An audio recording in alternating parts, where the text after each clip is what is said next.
guys? Today we're going to talk about George Washington.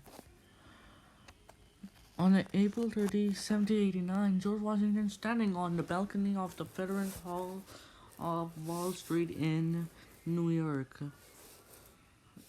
took his oath of office as a first president of the United States. As the first of everything in our situation will serve to establish precedent, he wrote James Madison. It is duly with on my part that these precedents may be fixed on their true principles. George Washington, born in 1732 into a Virginia planter family, he learned the morals, manners, and body of knowledge requisite for an 18th century Virginia gentleman. He pursued intervened interest, military arts, and Western expenses.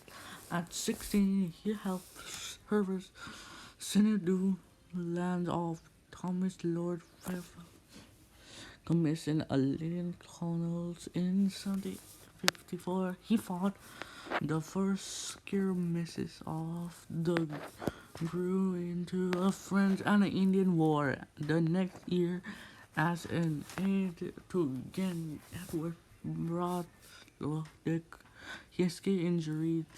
All thought for bullets or ripped his coat, and two horses were shot from under him.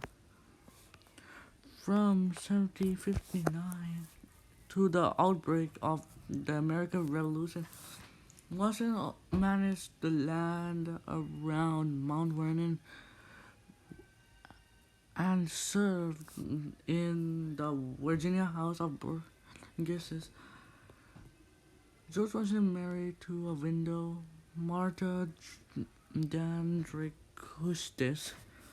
He developed himself to a busy and happy life, but like his followers, planter Washington felt himself exploited by British merchants and hampered by British regulation. As the quarrel with the mother's country grew acute, he moderately but firmly voiced his resistance to the restriction. With the Second Constitutional Congress assembled in Philadelphia in May 1775, Washington, one of the Virginia delegates, was elected commander-in-chief of the Constitutional Army on July 3, 1775. At Cambridge, Massachusetts, he took command of his ill-trained troops and embarked upon a war that was to Lascaux grueling years. He realized early that the best strategy was to resist the British. He reported to Congress, "We should on all occasions avoid a general action or put anything to the risk, risk unless compelled by a necessity into which we ought never to be drowned." Using battle saw him fall back slowly, then strike unexpectedly. Finally, in 1781, with the aid of the French ally, he forced the surrenders of Cornwallis at Yorktown.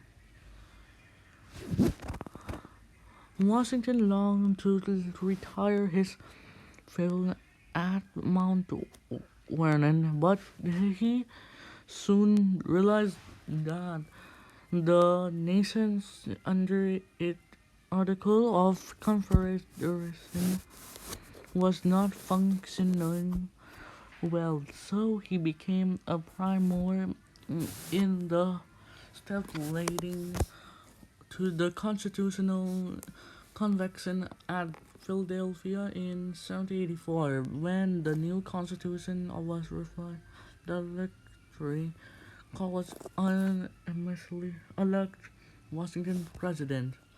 He did not infringe upon the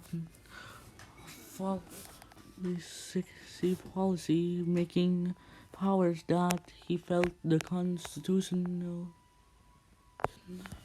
give Congress, but the determination of Forgan's policy became preponderantly as president concerned when the French Revolution leads to a major war between France and England. Washington refused to accept entirely the recommendation of either his Secretary of State Thomas Jefferson, who was pro-French, or his Secretary of Treasury Alexander Hamilton, who was the pro-British. Rather, he insisted upon a natural course until the United States could grow stronger. To his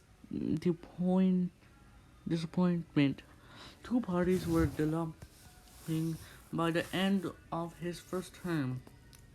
Wearied of politics feeling old, he retired at the end of his second. In his farewell address, he urged his countrymen to forward exactly party spirit and geographic distance in foreign affairs. He warned against long-term alliance.